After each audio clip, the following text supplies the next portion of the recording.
Este podcast é produzido pelo Correio Brasiliense. O meu destaque vai para Pelé e Roberto Dinamite. Você vai falar, por que Pelé e Roberto Dinamite? Cara, o ano começa com duas cenas muito simbólicas. Uma na Vila Belmiro e uma em São Januário. O gramado da Vila Belmiro, esse que recebeu sinalizadores, fumaça e que está suspenso. O Santos vai ter que jogar 30 dias sem torcida. Esse mesmo gramado, cara, recebeu no início do ano uma das homenagens mais lindas ao rei do futebol, Edson Arantes do Nascimento, o Rei Pelé. Depois a gente teve a morte do Roberto Dinamite. Roberto Dinamite, o maior ídolo da história do Vasco. A divergência, o Romário, o Dinamite, eu considero o Roberto Dinamite. Aquele gramado que recebeu sinalizadores, os torcedores estavam tentando derrubar aquele muro de vidro ali, ou de película, não sei como é que é, para invadir o gramado de São Januário. Aquele gramado ali recebeu o velório do Roberto Dinamite e recebe também a estátua do Roberto Dinamite, do Romário. Cara, o que estão fazendo com a história de Vasco da Gama e Santos? E eu digo, inclusive, os torcedores.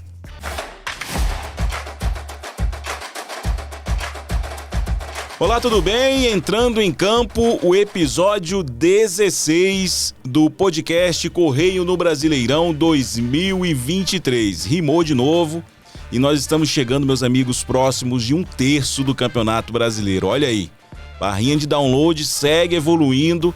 A gente vai falar nesta sexta-feira, a gente está gravando na sexta-feira, véspera, né, do início da 12ª rodada. A gente vai falar um pouquinho da 11ª e da 12ª.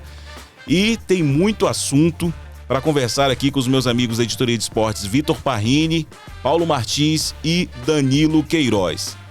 A primeira rodada depois da pausa de 10 dias para a data FIFA. E se você achava que só a seleção brasileira estava com problema, sem treinador, técnico interino, sem rumo na vida, rapaz, esses 10 dias mostraram em campo, como diria o Tite, o campo fala, e o campo falou tremendamente nessa rodada, mostrando alguns assuntos assim inexplicáveis, como por exemplo o Bragantino 4, Flamengo 0.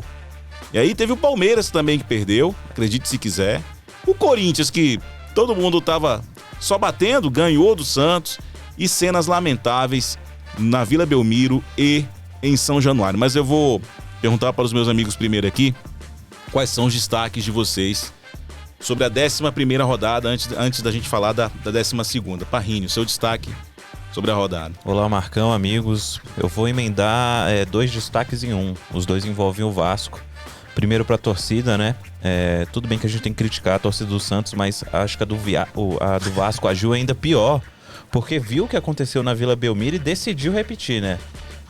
Eles marqueiam tudo isso em paixão, mas é mais um caso de falta de noção mesmo. E a diretoria do Vasco, né, que teve todo o tempo do mundo durante a data FIFA para repensar o Barbieri, mas resolveu demitir após o jogo, né? Eu acho que demorou para agir, já que já estava encaminhado.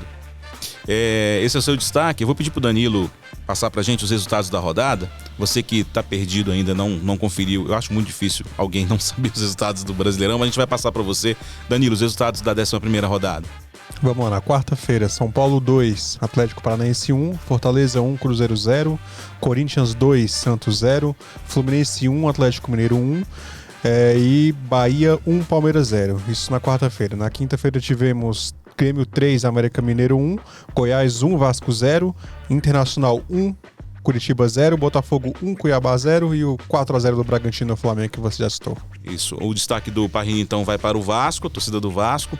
O Vasco perdeu para o Goiás, Maurício Barbieri demitido. Enquanto a gente grava aqui na sexta-feira, o Vasco procura um treinador. Se de repente durante essa gravação surgiu o treinador, a gente informa. Paulo Martins, seu destaque da rodada, 11ª. Eu vou com os Atléticos, né? Porque a gente falou bastante de todo esse episódio envolvendo Filipão, Paulo Turra que foi anunciado como técnico do Santos, inclusive, né? Os tais Atléticos, porque eles entraram na rodada parecendo que nada aconteceu, né? Apesar da derrota no Morumbi, o Atlético Paranaense apresentou um futebol interessante contra o São Paulo, manteve ali um ritmo interessante. Jogar no Morumbi é difícil, né?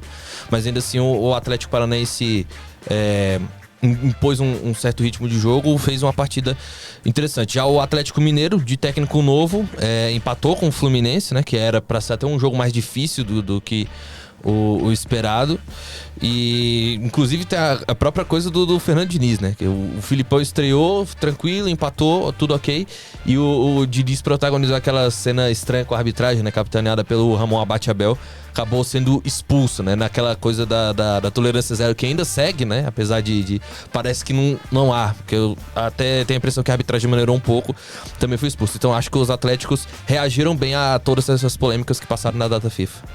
Danilo Queiroz, seu destaque da 11ª rodada. Curto e grosso. Vocês já falaram do Atlético Mineiro sem técnico durante a data FIFA, demitiu. Atlético Paranaense, durante a data FIFA também demitiu o técnico. Vasco acabou de demitir o técnico depois da data FIFA.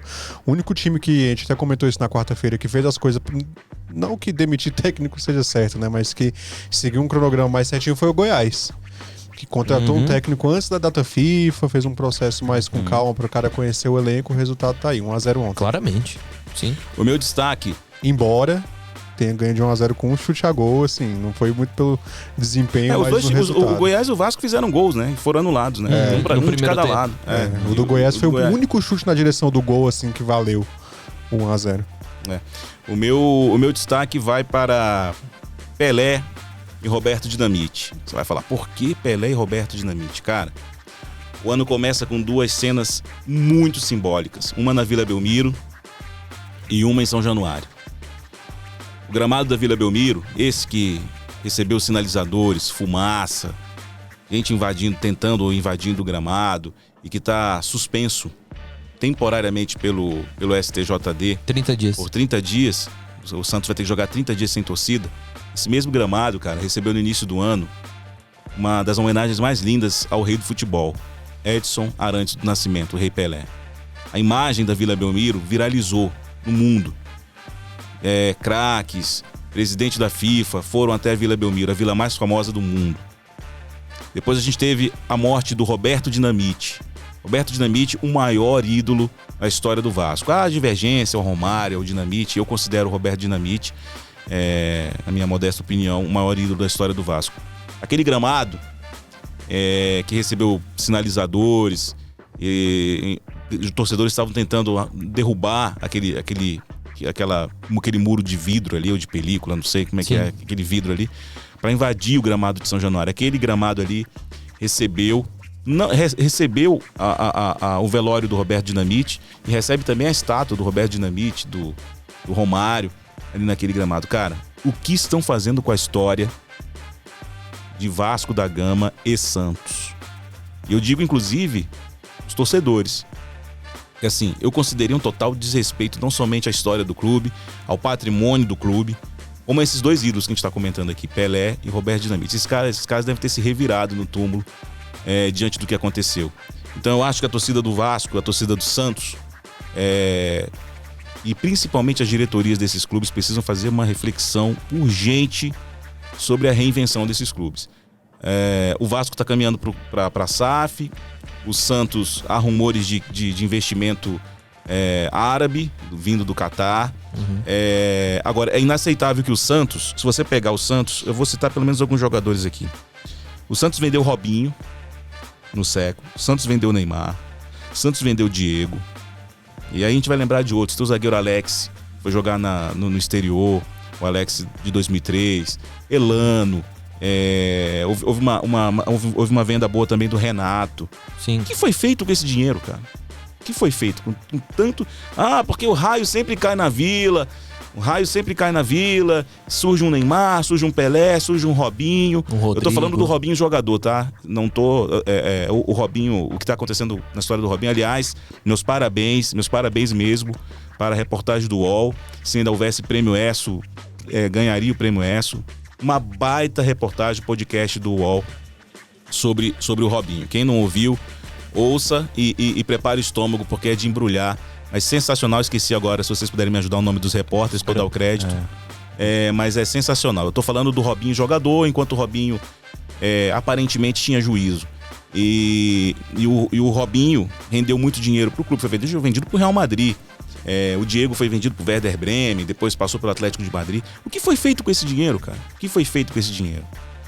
O Vasco da Gama, inclusive eu fiz uma matéria recentemente com o Danilo, a gente levantou as maiores vendas do Vasco, antes do clássico Vasco e Flamengo, Clássico dos Milhões, é impressionante a quantidade de dinheiro que também entrou no caixa do Vasco.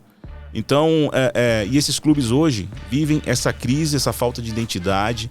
É uma vergonha o que aconteceu em São Januário e na Vila Belmiro nessa semana.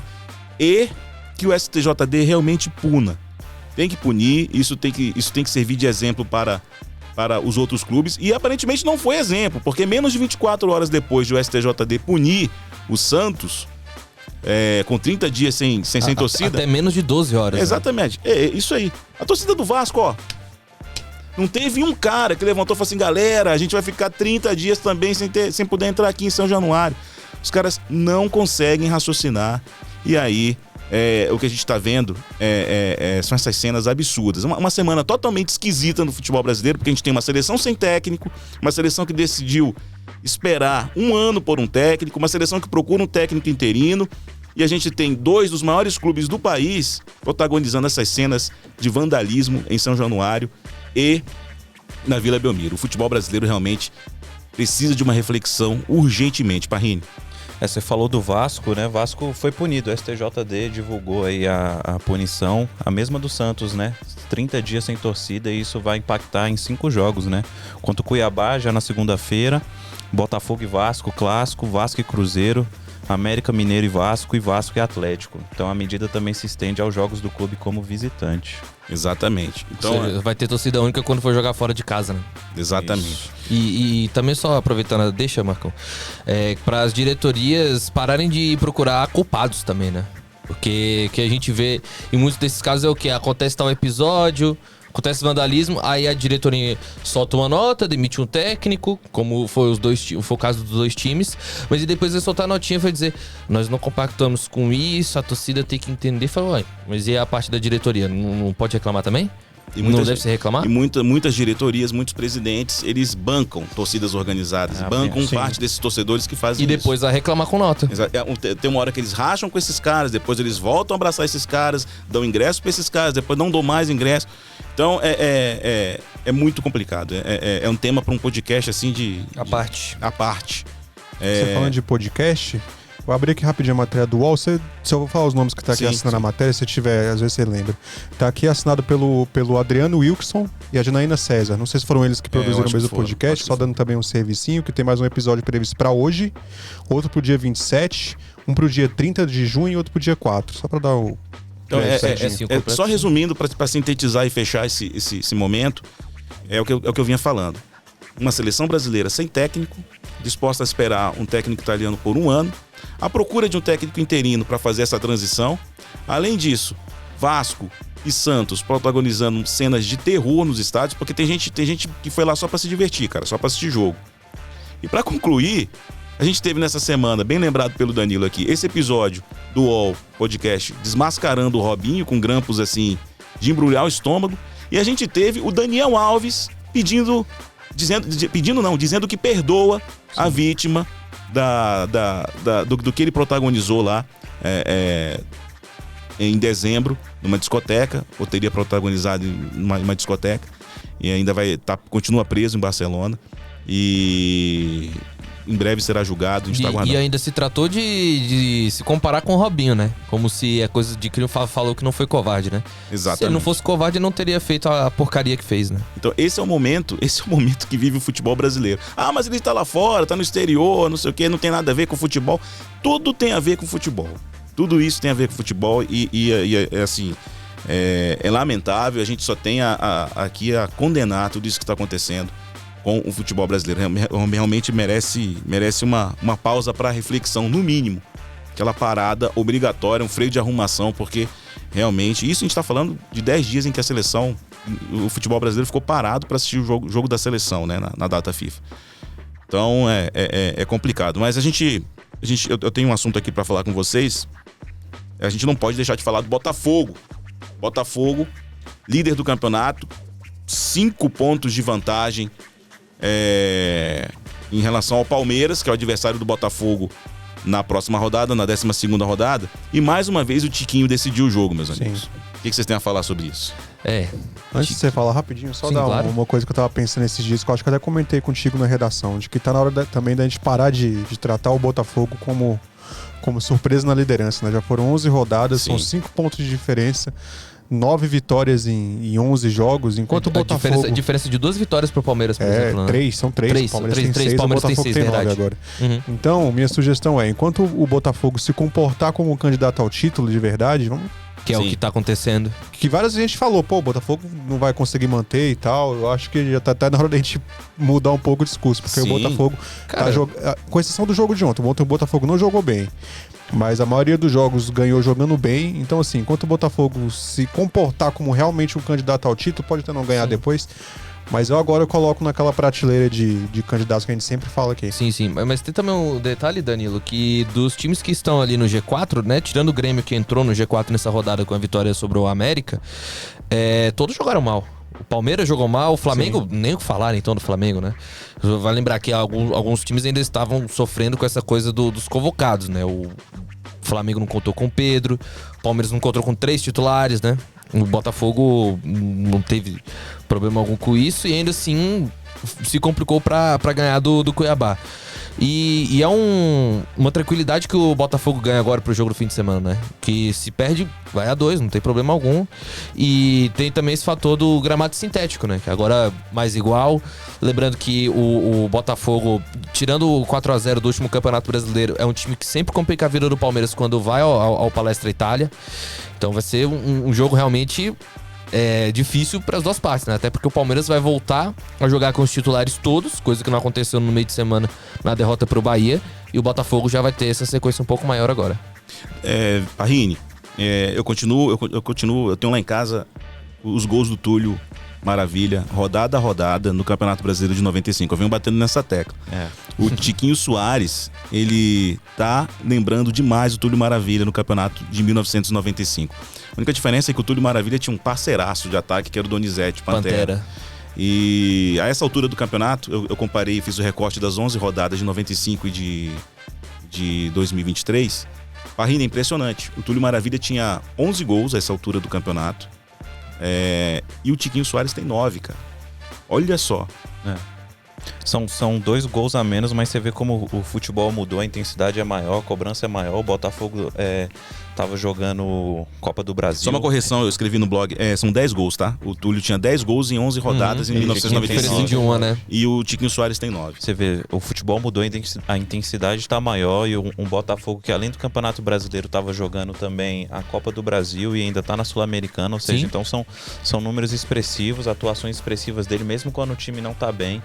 Isso mostra que o Botafogo não tá nem contando com sorte de campeão. Acho que é pinta e postura mesmo. Quando não tá jogando bem, vencer.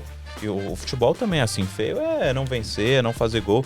E você trouxe o dado do Tiquinho, eu vou trazer mais um aqui. O Botafogo não tinha um atacante com 20 gols na temporada desde 2011. Olha aí, quem era o cara? Louco Abreu. Louco Abreu. Você vê, E o Louco Abreu já tava bem, Sim. já caminhando pra É verdade. final da carreira. Sim. Você vê, o Erisson ano passado foi bem, Sim. mas só anotou 15. O Tiquinho com a temporada andando já tem 20. Então você vê, é bem expressivo. A gente tem que ressaltar, realmente, como o Danilo falou, começar a elogiar a postura do Botafogo como candidato ao título e não mais como surpresa. Tem que E o Tiquinho respeitar. como peça, e o Tiquinho como peça fundamental. Porque a gente também, como jornalista, a gente tem uma mania, né, de às vezes o time tá lá em cima de depreciar. depreciar. Várias vezes assim, Bahia ganhou do Palmeiras. A gente faz uma chamada assim, pô, Palmeiras pede pro Bahia. Não, Bahia ganhou do Fortaleza, do Palmeiras. E é verdade. Então, acho que o Botafogo tá merecendo essa postura nossa de falar, o Botafogo hoje é um dos candidatos ao título. Um time Sim, que sim. ganha...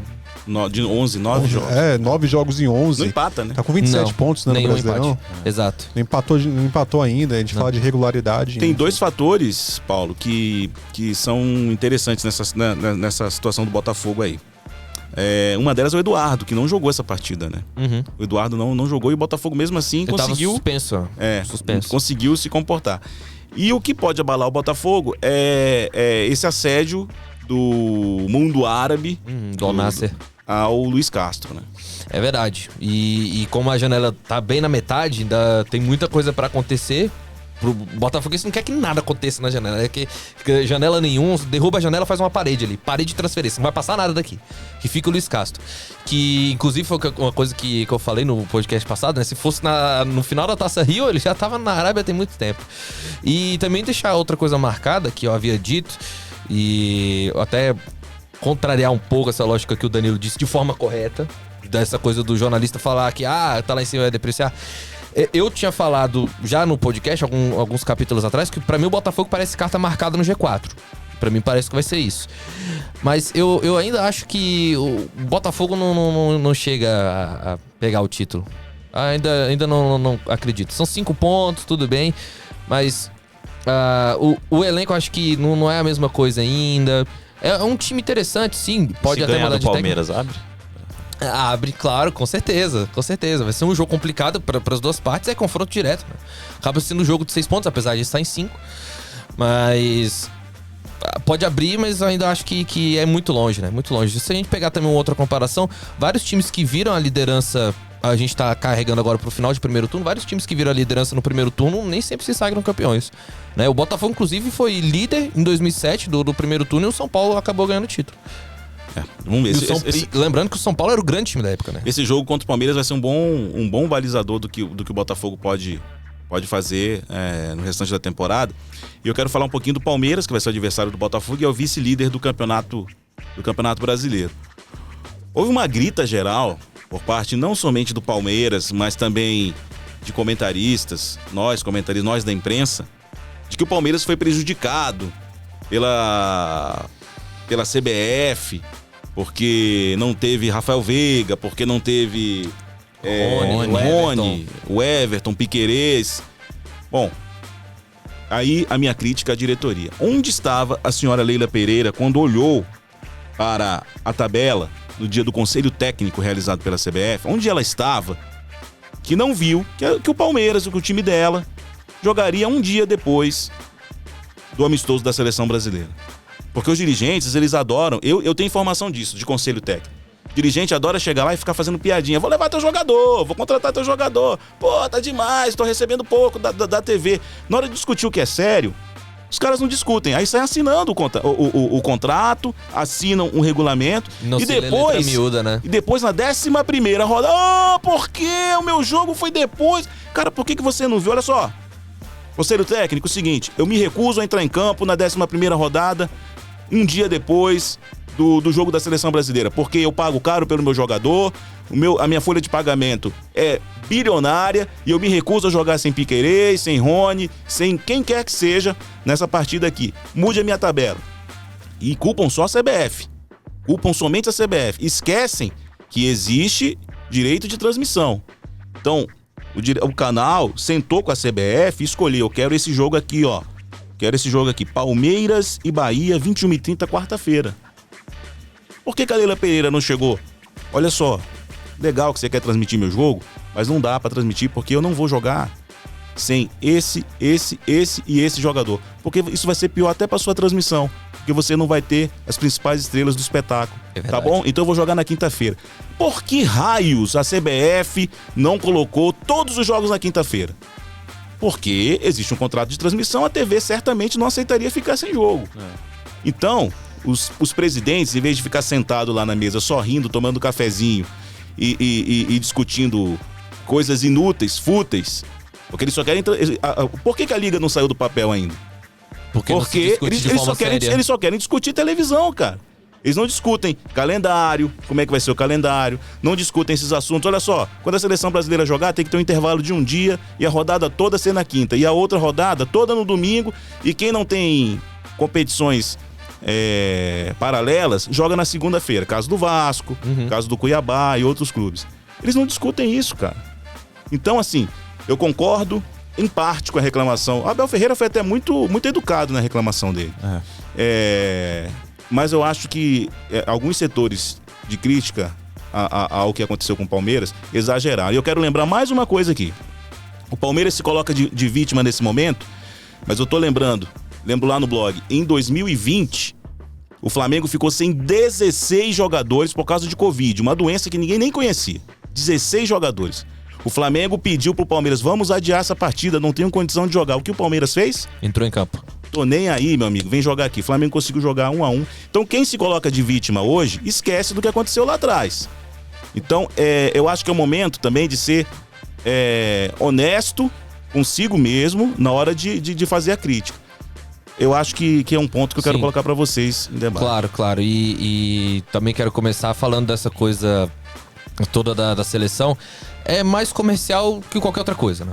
Mais comercial que qualquer outra coisa. Até porque compensa o Rony entrar no segundo tempo, compensa o Rafael Veiga entrar no segundo tempo, no caso do Palmeiras, e demorar a contratar, por exemplo, suplentes pra essa partida, né? O Palmeiras tinha condição de vencer o Bahia. Claramente tinha condição. O Palmeiras jogou bem contra o Bahia. Não, no primeiro tempo... E tem aquela discussão da bola. Sim, tem acho que no discussão da primeiro bola tempo, ali. o segundo tempo o Palmeiras não jogou. O primeiro tempo jogou tem bem. a discussão da bola que entrou, não entrou. Claro. E inclusive no final do primeiro tempo, que pelo menos pra mim foi onde o Palmeiras jogou bem. Mas e o que acontece? É muito mais comercial, porque se a sua marca, o seu jogador, o jogador X, Y e Z, que estavam na seleção brasileira, aparece e entram em campo, ele acaba ganhando direito com isso. Visibilidade. O clube fica mais visível com isso, porque esse jogador aí acabou de entrar, esse tal de Rony, joga onde? Quem é lá de fora vai ver. Joga no Palmeiras, esse time ganhou esse tal campeonato. Pois é exatamente isso. Aí é melhor deixar o jogador com a seleção brasileira, pelo menos do ponto de aspecto comercial, né? Porque a Leila maquiou agora que tava falando, a W Torre isso, não me pagou essa coisa toda. O que importa é só o caixa? O que importa é só o dinheiro? Porque, por exemplo, aí fica sem jogador pra jogar contra o Bahia e acontece o que aconteceu. Perdeu a invencibilidade, era o único invicto do Campeonato Brasileiro.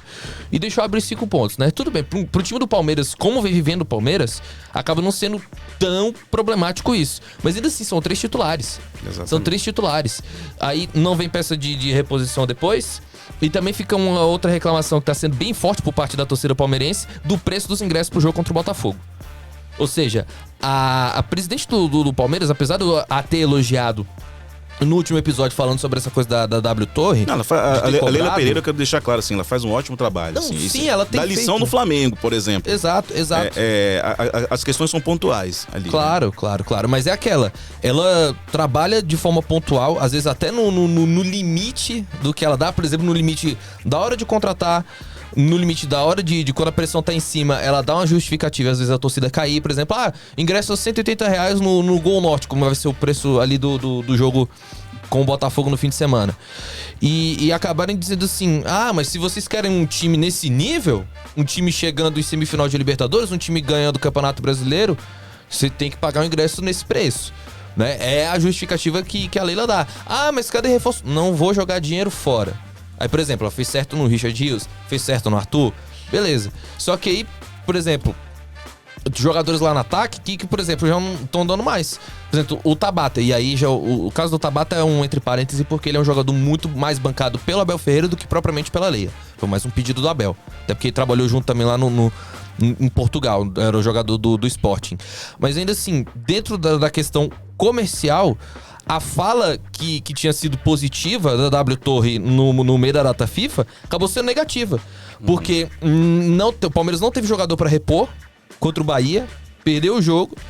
E agora a Leila tá atrás de dívida e cobrando ingresso caro. Ou seja, tá importando dinheiro, né?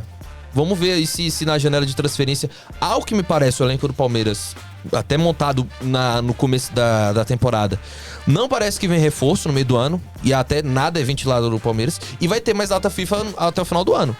A Leila não vai fazer nada? Essa é a grande pergunta.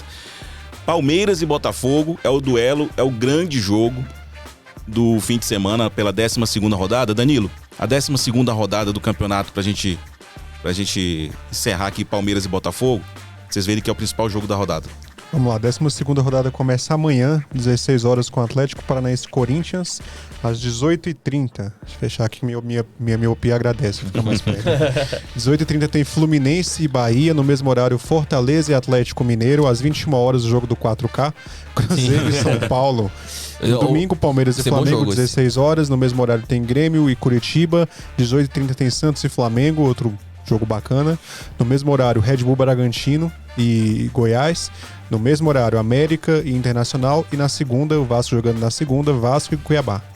Bom, eu quero Um destacar... desses times realmente vai jogar na segunda ano que vem, só pra deixar. Eu entendi a sua piadinha aí. Se não tiver replay, enfim. Eu quero destacar Palmeiras e Botafogo, a gente explorou bastante aqui Palmeiras e Botafogo. Eu quero saber a expectativa de vocês para esse jogo no Allianz Parque, 16 horas, um duelo entre o líder e o vice-líder. Parrini.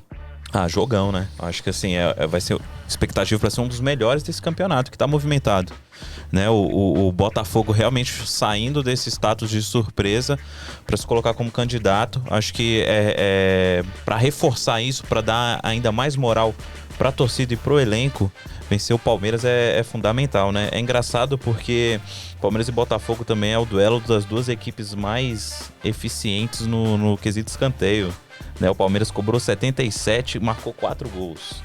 O Botafogo cobrou 52 e marcou 3. Então, assim, são equipes que têm armas além da bola rolando, né? Vai ser um duelo tático interessante entre o Luiz Castro e o Abel Ferreira. Danilo, sua expectativa para esse jogo?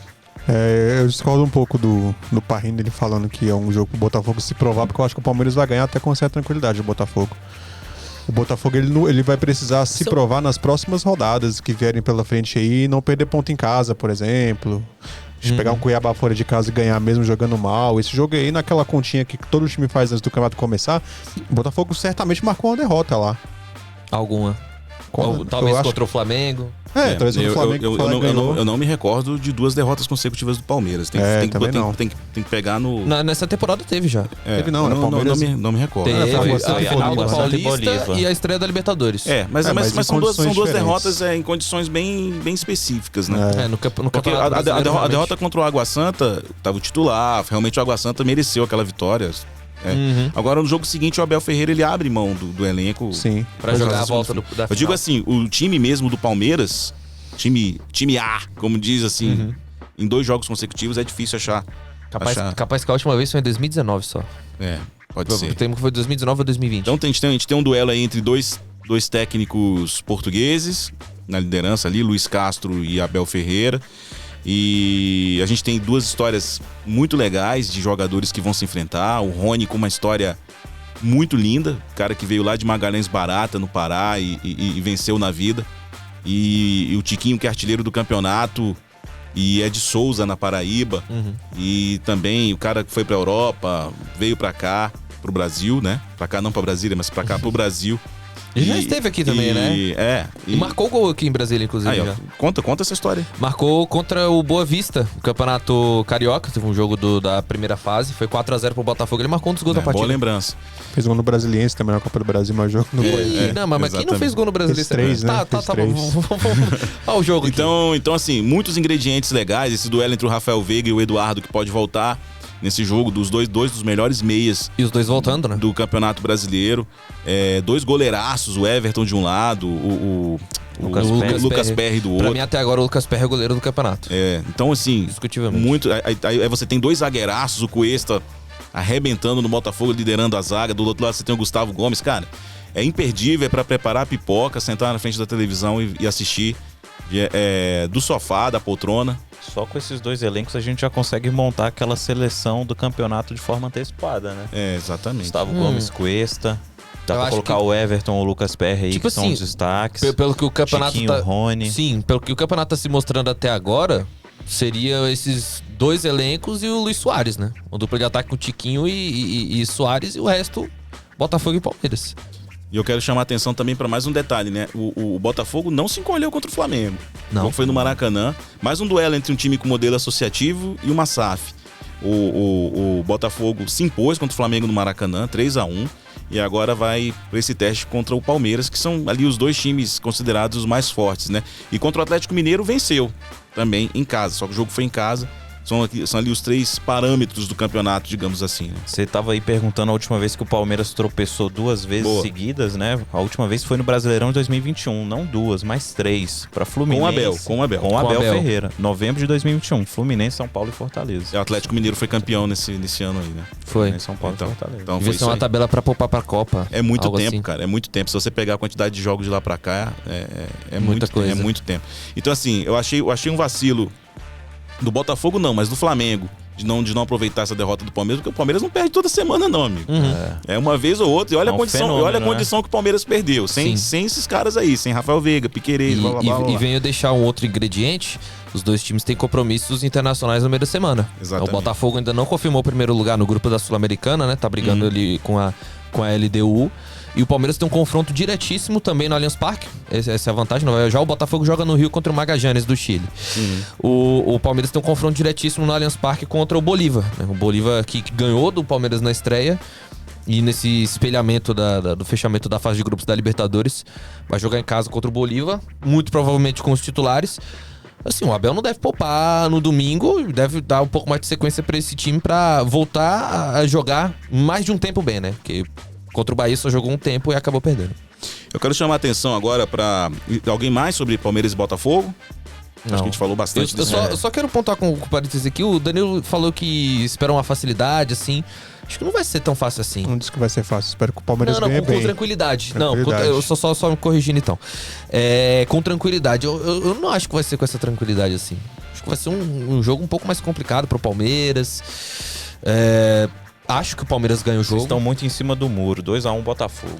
Em cima do muro, bicho. Eu falei que o Palmeiras vai ganhar com O tranquilidade. Danilo falou que ganha com tranquilidade. Gente do céu. Tá bom, 3x1 Palmeiras eu deixo. 3x1 Palmeiras. Ponderou tua opinião e agora, Tá 3x1, concordando com comigo, tranquilidade, bicho. pronto, no fim das contas. Não, mas nem sei. Pô, o Flamengo ganhou de 3x0 do game. Foi tranquilo? Bom, aí o Flamengo Um caso à o parte. Flamengo do Grêmio e o Flamengo do Bragantino são dois times assim, é uma bipolaridade incrível. Aliás, tem uma lata aqui, não sei o que ele tá fazendo. Eu prefiro não comentar. Bom, eu quero destacar uma outra partida e aí a gente vai falar do 4x0, já que você mencionou a latinha aí. O Flamengo perdeu por 4x0 e eu quero chamar a atenção para um detalhe.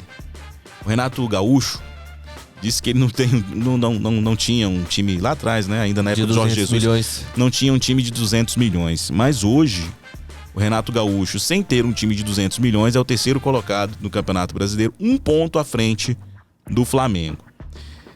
E o Flamengo desperdiçou a oportunidade de aparecer na vice-liderança do campeonato. Se vencesse o Red Bull Bragantino, estaria ali na vice-liderança junto com o Palmeiras.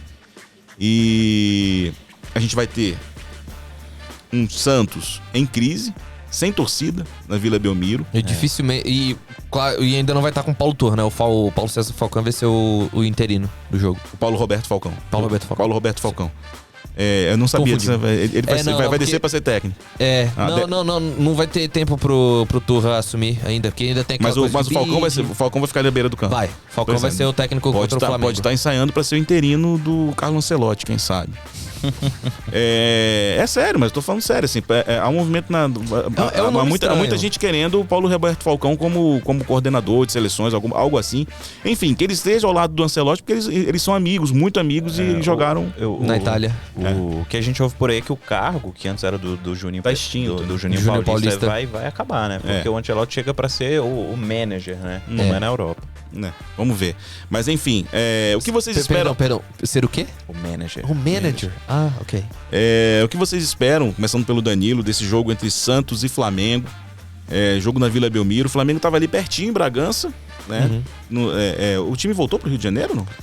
Uma pergunta, Não sei. até Enfim, mas o Flamengo, até nas visitas recentes à Vila Belmiro tem conseguido bons resultados. Também é um verdade. terreno hostil pro Flamengo, mas nessa era rica do Flamengo até que conseguiu alguns bons resultados. A única vez que perdeu foi quando o time já era campeão brasileiro, tomou 4x0 na última 4 a 0. rodada, né? Por falar em 4x0, Sim. todo mundo... o Flamengo tomou de 4x0 do Banco. O Flamengo tomou de 4x0 com quase todos os Todo técnicos. mundo, cara. o Flamengo tomou Jorge Jesus direto. tomou 4x0 do Sampaoli. Uhum. O Flamengo já estava em clima de viagem pro Japão, né? Pro Catar. Pro Catar. Desculpa, pro Catar. O Flamengo perdeu de 4 também com o Domenech. Eu acho que perdeu até de Paulo, 5 do Independente Del Valle no jogo da Não, foi Libertadores. 4x0. Foi 4x0 pro Del Valle. sim. Não, tomou 5. Foi- acho que foi- acho que foi na cinco. Libertadores Foi na fase de verdade. grupos. Na fase de grupos O do jogo Rogério, foi o Rogério Ceni, quando cai, se eu não tô enganado, tomou 4 do Atlético Mineiro no Mineirão, ou mais, não sei. Mas tomou uma goleada ali São no Paulo Mineirão. também, né? Eu também. Então, assim, o Renato Gaúcho, cara, a última vez que o Flamengo tinha perdido, até comentei com o Parrini ontem, a última vez que o Flamengo tinha perdido de 4-0 foi pro Internacional, no Maracanã. Yuri Alberto ainda jogava lá no Inter. Foi o carrasco do Flamengo naquela noite, de domingo, inclusive. O Flamengo tomou 4-0. Então, assim, cara, é incrível, mas não é novidade o Flamengo tomar 4-0. Deveria ser, mas não é. Incrível. Danilo, sua expectativa pra esse jogo? Já falei outras vezes aqui que eu não dei mais o que esperar do Flamengo. Eu não sei mais o que esperar do Flamengo. Porque o time, tava jogando bem. Ganhou do Grêmio, fez um jogo até ok. Não jogou mal contra o Grêmio. Apesar que o Paulo falou que até com razão de que o placar às vezes não diz o que foi o jogo, mas assim, ganhou bem. Aí chega agora, depois de uma pausa de data FIFA de 10 dias, que todo mundo falava que o São Paulo queria pra dar uma ajustada no time. O time tem uma apresentação igual ontem. E várias vezes já teve esses altos e baixos. Eu não sei o que dá pra esperar mais do Flamengo nesse campeonato. Nem do elenco em si, que às vezes parece que dá liga, outras horas parece que tá todo mundo já em fim de carreira despreparado. É bem engraçado, não dá pra dizer muito o que esperar do Flamengo, ainda mais diante de um time como o Santos, né, que tá vindo também numa crise muito pior do que tá o Flamengo hoje. Exatamente. No jogo que vai ter uma Vila Belmiro vazia, né? Enfim, é difícil a gente tentar ter jogo maluco, acho né? que vai ser um jogo totalmente imprevisível, né? Porque assim, se for colocar só no papel, né, a gente colocaria uma vitória tranquila pro Flamengo, mas tendo como base a última partida, fica difícil imaginar. A gente imagina um jogo maluco, um Santos bagunçado, sem treinador ainda, sem direção, um Flamengo bipolar. Sim. Né? E eu lembro a última vez que o Santos jogou com o Interino, foi antes da chegada do Odair Helma, na saída do Lisca. Teve que jogar contra o Palmeiras no Allianz Parque, um jogo complicadíssimo, e o Palmeiras venceu só por 1-0. Né? O Interino foi só me engano, foi o Sérgio Chulapa. E o Santos mesclou, jogou com base, jogou com um outro jogador ali um pouco mais de idade, né? O Pato Sanches, o Carlos Sanches, o Uruguai, jogou. E foi só 1-0. O Santos complicou a vida do Palmeiras antes da chegada do Odair Helma. E isso pode se dar agora também, né? Com um Interino complicando a vida do Flamengo, que vinha ok. E digo mais, o time do Flamengo tem como se arrumar. Claro, tem todas as condições pra isso. Mas se acabar do Santos não bater do elenco do Flamengo, de personalidade forte, com o Sampaoli, que não pode pisar no calo, o Flamengo pode virar campo minado. E com o Jorge Jesus soltinho no mercado, né? O Jorge Jesus tá solto no mercado. É verdade. Já que a CBF se posicionou que vai esperar um Ancelotti, o Jorge Jesus tá livre. Se o sonho dele era assumir a seleção, nesse momento não assumirá, né? Então, o que aconteceu com o Flamengo nesse jogo com o Bragantino, pra mim, é o que deveria ou poderia ter acontecido no jogo contra o Grêmio. Se você pegar o número de finalizações do Grêmio naquela partida em que o Flamengo ganhou de 3-0, cara, o resultado não seria aquele. Ou seria no mínimo um empate ou o Grêmio venceria aquela partida. Por um gol. Porque o Flamengo foi extremamente agredido pelo Grêmio. O Grêmio poderia ter vencido aquela partida. É que deu tudo errado pro Grêmio naquele dia. E os caras têm o Luis Soares. O Luis Soares colocou bola na trave, o Matheus Cunha fez milagre, o Davi Luiz tirou uma bola e ficou vibrando lá e tal. Pra você ver como é que foi. Então, tudo que aconteceu de errado pro Grêmio aconteceu de certo pro Bragantino. Sim. Então não é novidade.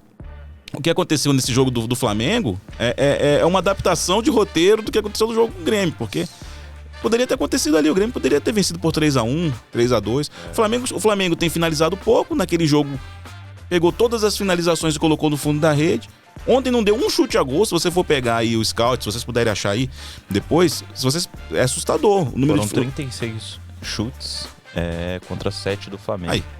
E o Flamengo não acertou o gol nenhuma vez. 13 do Bragantino no gol e nenhum do Flamengo. Então, exatamente. Assim, é quase uma finalização a cada 150. Então tem muita gente assustada com o que aconteceu ontem, mas o que aconteceu ontem é uma adaptação de roteiro. Precisão matemática, hein, Vitor Parrini? É uma adaptação de roteiro do que foi o jogo com o Grêmio. Sim, é verdade. O Flamengo poderia... O primeiro ataque do jogo do Maracanã foi do Grêmio. Sim. E aconteceu um milagre lá que a bola não entrou. Se o Grêmio faz 1, faz 2, faz 3, porque os times do São Paulo são assim, cara. Eles são 8-80.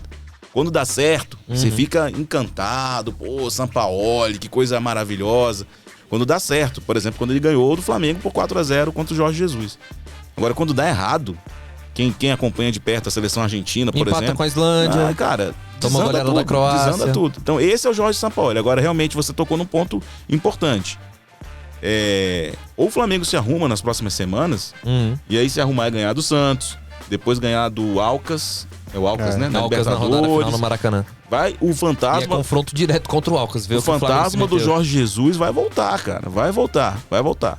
Porque aceita que espera a segunda vinda de Jesus ali no Flamengo. Exatamente. Ela A torcida do Flamengo é muito crente, né? então, e os caras ficam ali, cara, assim, qualquer coisa. Ontem já tinha, nas redes sociais, a galera se mobilizando pela volta vai de ser Jesus. sempre tá? assim, enquanto ele não voltar, seja pra dar Claro. certo ou errado. Claro. Exatamente. E o Soares foi citado, só quero deixar um parêntese que provavelmente a gente não vai falar de Grêmio 3 América Mineiro 1. O aposentado Sim, fez uma bagunça, sem né? joelho. Sem joelho, um gol e uma assistência. Resolveu pro time que não tem 200 mas mil. na comemoração dele dá pra ver ele mandando recado pra torcida, gesticulando. Eles não sabem de nada, dando a entender que as informações são equivocadas, ele né? tweetou algumas fotos e com o emoji da boca fechada. Teve um climão lá na sala de imprensa depois. Eu tava conversando até com um colega lá da 0 Hora e tava falando, pô, foi um climão ontem aqui, porque os caras disseram, a assessoria de imprensa do Grêmio veio a público dizer que não era nada daquilo, que era mentira, enfim. Mas é que complica essa informação ter saído justo numa volta de data FIFA. Se fosse no meio corrido, por exemplo, se essa informação saísse hoje, a gente vai falar, não, o Soares deu um gol e assistência ontem, olha o que o Soares jogou ontem. Então, assim, essa coisa do Soares aposentar, claro, ele não vai jogar mais 5 anos, suponho. Mas, por exemplo, não vai ser no meio da temporada. Acho muito difícil. Até porque ele não foi parar no departamento médico em momento algum. Foi apenas poupado, por conta até também da coisa do gramado sintético. Então, esse é o clima de Santos e Flamengo. Um dos jogos, a gente pontuou aqui Botafogo e Palmeiras, agora Santos e Flamengo. Alguém mais sobre esse jogo? Alguma outra observação? Só dar uma pontuada rapidinho, Claro. que eu fiquei aqui quietinho só ouvindo enquanto você falava, que eu discordo em parte em algumas coisas da comparação do jogo do Grêmio com o Bragantino. Porque a atuação do Flamengo, de forma geral, contra o Grêmio e contra o Bragantino foi muito diferente. Contra o Grêmio, o Flamengo jogou Não, sim. Desse sentido, sim. O Flamengo não jogou, né, Danilo? Eu Contra o não Bragantino. consigo nem colocar, nem colocar esse 4-0. O que eu falei é mais em relação aos números mesmo, Sim, a números finalização. em si. Então, enfim, eu não consigo nem colocar essa derrota por 4-0 na conta do Sampaoli, porque o time não jogou do jeito que ele quer. Ontem o time era chutão pra frente o tempo todo, ligação direta, assim. Eu fico em dúvida se não jogou ou se não consegue jogar. Eu tenho uma dúvida muito grande em relação a isso. Aí sim é uma boa observação, mas ontem foi totalmente inverso do que ele quer. Assim, ele não tinha, por exemplo, o Pulgar, que é um cara muito importante de fazer saída de bola nesse. O Flamengo até vai contratar o Alan. O Vene Casagrande deu essa informação agora há pouco que tá acertado já. E o Filipão não queria deixar, né? Enfim, é um cara pra essa função. Mas assim, ficou sem o Pulgar ontem. O Pedro, pra mim, ele não vai conseguir jogar direito. Assim, a formação do Flamengo agora, ela não entrega o que o Pedro precisa pra ser um goleador igual ano passado. Isso daí já tá na hora de... É o que a gente discutiu, que eu tinha pontuado lá na frente, que eu falava do Higuaín, do Agüero. Eu falava... Claro. Se você pegar o artilheiro dele na época do Santos, acho que foi o Sacha, por aí. que é um falso 9. E é porque tinha E solteiro um cara que arrebentou com ele no Atlético Mineiro foi o Keno. Enfim, a bola não chega com qualidade do jeito que o Pedro precisa pra fazer gol, e ontem ficou claro isso. E a gente já sabe que quando o centroavante tem uma formação que não é muito encaixada com o estilo dele, como é que ele muda a cabeça do treinador? Fazendo gol. E não tá sendo o caso do Exatamente. Pedro. Então eu acho que o Pedro tá perdendo espaço. Eu fiquei com essa impressão ontem que ele tá perdendo espaço. Ainda mais pela substituição que ele fez, de ter tirado o Pedro e colocado o Bruno Henrique pra jogar como centroavante. E ontem eu fiquei com essa impressão. Não consigo colocar 100% na conta dele. Óbvio, é ele que escala o time, é ele que faz as substituições. Mas ontem o time do Flamengo, no primeiro tempo, talvez pela dificuldade de sair construindo a bola com o pé, mas pô, tava com o Everton Ribeiro e a Arrascaeta, e o Flamengo toda hora era chutão pra frente. Toda hora era chutão pra frente. Cadê o amor pelo balão que ele fala? Amor pelo balão. Não teve. Então, ontem eu fiquei com essa pulguinha, assim, de que talvez a derrota, claro que também cai na conta dele, mas o time não jogou da forma que ele quer e que ele tenta e que ele deve ter treinado nessa data FIFA Pois aí. é. E foi... Ficou surpreso, né? Claro. A gente até riu na hora, né? Pois é. Da coletiva. Como Pois assim? é. Fiquei surpreso. Não, mas até encaixa com o que eu tô falando aqui. Talvez ele não armou o time pra jogar dessa forma e o time Capaz que tomou na semana o atitudes. treino foi outro, né? Não, com certeza foi. Não tem como ter sido O treino que aquilo ali. o treino Não tem como o Flamengo ter jogado mal assim. Você tá falando do treino de futebol ou treino de basquete com o Jimmy Butler? Pois é, né? O Flamengo tem isso dessas também, coisas aí tem também. isso. Mas vamos voltar pro futebol, porque o Jimmy Butler no Flamengo me assusta pro NBB. Não, Mas tá, só sobre essa coisa do São Paulo pra finalizar, parece que ele chegou no momento mais complicado que tinha. Mais complicado. Porque além do Jorge Jesus ser cogitado no mercado, ser a primeira escolha do Flamengo, porque ainda caso o São Paulo saia por algum motivo, né? Ainda é a primeira escolha do Flamengo.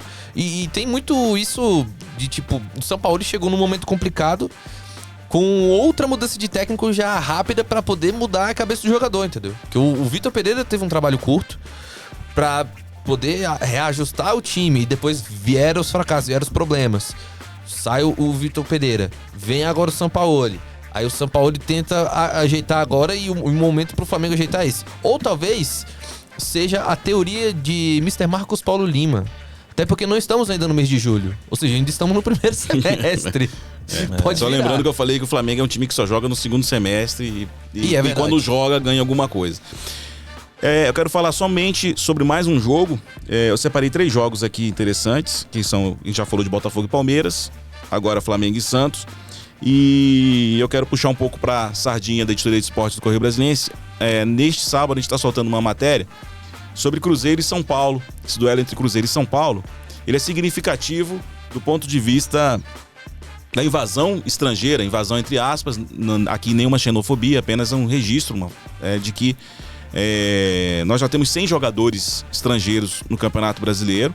Um deles vai ser apresentado na segunda-feira, que é o Ener Valencia. E a gente vai mostrar na edição deste sábado que São Paulo e Cruzeiro é um duelo entre o time mais importado do Brasil. São Paulo tem 12 estrangeiros. Inclusive já passando por problema pra registrar, pra Exatamente. escalar jogador estrangeiro. Contra o time mais nacional do Brasil, que é o Cruzeiro. O Cruzeiro só tem um estrangeiro e é o técnico Pepa. Então, a gente mostra, inclusive a gente vai dar a relação lá de todos os estrangeiros, jogadores estrangeiros em atividade no futebol brasileiro. Lembrando, né, Danilo, que no Conselho Técnico houve um movimento iniciado pelo São Paulo para que aumentasse a cota de jogadores titulares ao mesmo tempo no time, porque até então eram somente 5. Cada time só podia ter 5 jogadores importados ao mesmo tempo no time. Se tivesse 6 é punição, perda de ponto e tal. E aí o Conselho Técnico aceitou mudar para 7. Agora são 7. Então dos 12 do São Paulo, lógico que tem muitos no departamento médico, dos 12, 7. Cada time só pode usar 7 ao mesmo tempo no Campeonato Brasileiro. Alguma expectativa em relação a Cruzeiro e São Paulo? Esse jogo, São Paulo um bom resultado contra o Atlético Paranaense, né? Sim, e o Cruzeiro com um péssimo resultado em casa, né? Um péssimo resultado contra o Fortaleza, apesar do jogo ser complicado, mas o Cruzeiro tá devendo boa atuação diante do torcedor. Tá devendo boa atuação diante do torcedor. Aquele ritmo inicial que falando, gente, olha o Cruzeiro, tá lá na parte de cima da tabela. Essa coisa a gente já não vê mais. Já não vê mais, porque o Cruzeiro passou a perder jogo em casa contra a Fortaleza, que tudo bem, é um adversário complicado, mas se você tá dentro de casa, se você tem a torcida e o time que tem o Cruzeiro, com o Pepa que começou um trabalho bem, era um jogo pro Cruzeiro ganhar. Aí perde pro Cuiabá em Uberlândia. Um resultado inexplicável. Perdeu pro Atlético, coisa de clássico acontece. O clássico acaba igualando os desiguais. E os times estavam bem iguais no momento. Isso aí acontece. Mas fato é, o time do Cruzeiro vem de uma sequência que não tem tantos resultados positivos como no começo do campeonato. E isso aí já preocupa, joga o time pra fora da zona de Libertadores. O Fortaleza, por outro lado, tá querendo se recuperar. Começou ali na parte meio baixa, né? E até com folga na Sul-Americana, porque pra mim, até então, o Fortaleza é a surpresa e é o grande time dessa Copa Sul-Americana. Teve folga na última rodada, inclusive chegou a perder pro Estudiantes de Mérida, time da Venezuela. Então, sim, o Fortaleza tá com mais espaço pra se recuperar no campeonato. E com isso ganhou do Cruzeiro. Daí o Cruzeiro agora vai precisar recuperar e o time do São Paulo vem naquela sequência boa, né? Do Dorival Júnior. O trabalho do Dorival continua me agradando. Eu acho que tá um trabalho E parece que ele vai levar o São Paulo de volta à Libertadores, né? Que é o que o time do São Paulo tá querendo, tá precisando. Me parece que vai dar certo. Vai chegar a funcionar a garrafinha. E que é a garrafinha. O Danilo tá precisando tomar um gole d'água ali. Sim. É interessante esse ponto de Dorival Júnior, que parece que a equipe agora tá se aventurando num outro modo de viradas, né? Virou contra o Goiás, virou agora contra o Atlético Paranaense. Bons times ajeitados, né? Então mostra um pouquinho dessa nova versão do São Paulo. São Paulo muito bem. Só para completar essa questão dos estrangeiros, São Paulo tem 3 argentinos, 2 equatorianos, 2 uruguaios e 1 venezuelano, né? É impressionante. impressionante, né? Cabe a América no São Paulo. A lista que Cabe. a lista que a gente vai divulgar tem até jogador que se naturalizou búlgaro, pra você ver. Jogador de Trinidad e Tobago. Esse é o futebol brasileiro. Tem até Exatamente. chinês, né? O Aloysio Boi né? Bandido, né? Inclusive, quando ele joga no América, ele coloca o nome dele em chinês. Ele não coloca Luiz, o nome dele tá, tipo assim, não tá escrito em chinês, mas tipo assim, como se pronuncia. Exatamente. Exatamente. Se pronuncia. Legal, não sabia disso não. Ah, não sei como é que se pronuncia e também não sei como é que é a tradução de boi bandido pro chinês. Mas assim, concordo com essa reclamação de São Paulo, porque como é que vários dos times importantes dos últimos tempos iam ser campeões do que ganharam sem jogador estrangeiro? Como é que o Palmeiras ia ser campeão sem Gustavo Gomes? Não, mas Como é isso aí que- não tem nada, não. Não tem mas nada, é o que eu tô não tem dizendo. Já pensou o Flamengo sem É Arrascaeta? só chamando a atenção realmente para o campeonato que a gente mais ama, a Premier League, é cheio de jogadores. Exatamente. Agora, é para identificar Isso. realmente como o futebol brasileiro virou um Eldorado dentro desse continente. E a gente sempre fala também da exploração do mercado sul-americano, né? Isso serve até sim. pra encorajar outros times, né? O Sim. Flamengo nos últimos anos se caracterizou por buscar reforços Na Europa. né? Agora pode virar as atenções um pouco mais para o mercado sul-americano. Olha só, meu produtor Benjamin Figueiredo já levantou a plaquinha ali e a plaquinha dele não tem acréscimo não, bicho. Não. Ao contrário do Campeonato Brasileiro, a dele não tem o corintiano Benjamin Figueiredo. Bom, deixa eu falar uma coisa pra vocês. Pra terminar esse assunto Série A do Campeonato Brasileiro, um dado que pra mim é assustador, o Atlético Mineiro é o time que mais recebe cartão nesse Campeonato Brasileiro. Inclusive, Atlético e Fluminense foi o duelo entre os times que mais recebem cartão no Brasileirão. E o técnico do Atlético Mineiro agora é o Luiz Felipe Scolari, que gosta de time de chegada. Então a tendência é que esse número suba. Realmente. Exatamente. E o primeiro lugar é o Atlético Mineiro, depois o Fluminense e depois o Curitiba. E eu quero encerrar o capítulo Série A com o Parrini trazendo pra gente um detalhe legal aí sobre a dança das cadeiras no Campeonato Brasileiro. Você estava comentando comigo ontem, Parrini. São quantos técnicos demitidos? Foram 8 em 11 rodadas, né? A média de 0,7. Vai chegar um momento aí, com certeza, que a gente vai ter um por rodada, né? Acho que Quase foram 9. Exatamente. E tem o... Acho que o Barbieri foi o oitavo, se não me engano. Até outro dia a gente tava falando, os técnicos estão sendo bancados pelas diretorias, aí chega na altura dessa já faz todo aquele argumento que a gente tinha feito antes. Não, são realmente 8 demissões, mas tem a questão do Cuca, né? Que não sei se conta. Mas enfim, são Trocas, a 8. gente pode colocar trocas, né? Trocas são 9, demissões, Parrini 8. Exatamente. Pra gente terminar, vamos falar sobre Brasiliense e Ceilândia, Série D do Campeonato Brasileiro. A gente tem um duelo, confronto direto aí, o Brasiliense tentando entrar no G4 e o Ceilândia tentando se manter na liderança. Exatamente. Vai lá, Danilo. Bem, antes eu dei uma... Entrou alguma coisa na garganta aqui de tomar água vai lá, aqui, vai lá. bicho. Mas eu deixei como opção aqui também, tá? Mas tá vazia aqui, senão tinha virado aqui mesmo. Bora que o tempo urge e vai subir a plaquinha ali daqui a pouco de... Bem, o Ceilândia é terminar o líder, jogo. né? O jogo vai ser... A gente tinha levantado essa informação no meio de semana. Vai ser realmente torcida única, porque o laudo do Abadião da Entre PM aspas, ainda só permite torcida única. Enfim, então só torcida do Ceilândia, né? Na teoria. Vamos ver se na prática vai ser assim. O Ceilândia precisa ganhar para conseguir aproveitar o fator casa, né? Para manter a liderança. O Brasiliense está vindo de uma boa atuação contra o União Rondonópolis, né? Tá fora do G4 já tem um bom tempo já o Brasiliense. Vamos ver se agora... O Brasiliense costuma ganhar jogos em cima do Ceilândia, né? Já tem um bom tempo, bem bom tempo mesmo que o Ceilândia não ganha o jogo do Brasiliense. 5 anos. 5 anos, é muita coisa. Vamos 15 ver como é que jogos. vai ser amanhã num cenário que os times agora estão em situação invertida, né? Normalmente o Ceilândia é visto ali como um patinho feio diante do Brasiliense, dessa vez inverteu.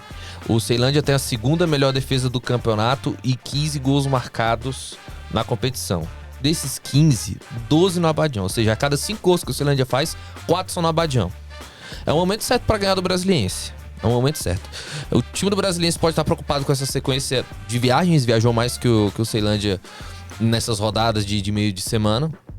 Então, assim, vai ser um grande jogo. 2 times com propostas diferentes, né? Como tem sido.